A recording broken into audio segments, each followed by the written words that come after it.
નમસ્કાર મિત્રો, અમારી એડીટી ગુજરાતી યુટ્યુબ ચેનલમાં તમારું સ્વાગત છે।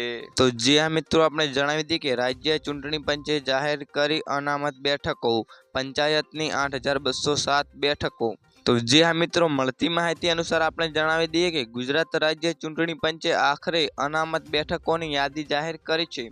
તો જ્યાં મિત્રો ગ્રામ પંચાયતોની 8,207 બેઠકો ઓબીસી અનામત જાહેર કરાઈ છે। તો જ્યાં મિત્રો રાજ્ય ચૂંટણી પંચે ગત સપ્તાહે એક સાથે 8,000થી વધુ પંચાયતોની ચૂંટણી જાહેર કરી હતી। ગુજરાતમાં ઓબીસી અનામતની 27% બેઠકોનો નિયમ જાહેર થયા બાદ યોજાઈ રહેલી ગ્રામ પંચાયતોની ચૂંટણીમાં સોમવારે ચૂંટણી પંચે અનામત બેઠકોની યાદી જાહેર કરી હતી। જી હા મિત્રો, આજના માટે આટલું જ। મિત્રો, અમારી ચેનલમાં નવા હોય તો અમારી ચેનલને લાઇક, શેર અને સબસ્ક્રાઈબ કરી લેજો। ધન્યવાદ।